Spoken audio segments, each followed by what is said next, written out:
Հայաստանը ծերացող երկրների շարքում է։ Բնակչության 20.6%-ը 63 եւ ավելի տարեկան է։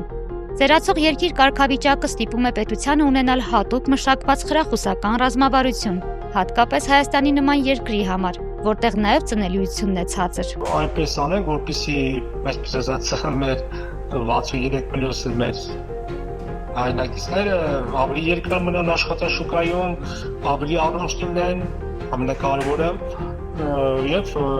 իրենց այսպես ասած աշխատանքային գործունեությունը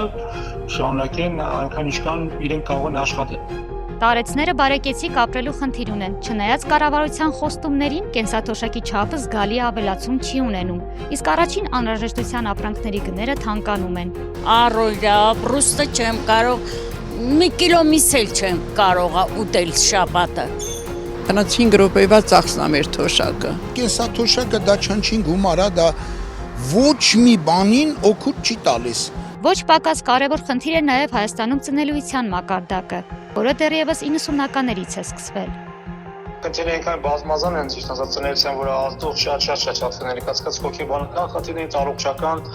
սոցիալ-տնտեսական, այս պետք է նայենք 30 տարվա առաջվա ժամանակահատվածի ծնունդների թվականը։ Այո, մենք գալիս ենք այնտեղ, երբ որ այդ որս նշեցի 92-2002 թվականների ծնունդների կտրուկ անկումը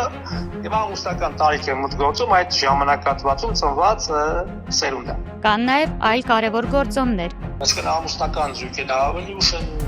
ամուսնանում, առաջ երեխայի ծնունդը տարիքը մոր տարիքն է բարձրանում։ Երիտասարդներն ունեն ֆինանսական անկախության խնդիր։ Մեկ երեխայից ավել ունենալու դեպքում նրանք նաև բարեկեցիկ կենցաղ ապահովելու խնդիր ունեն։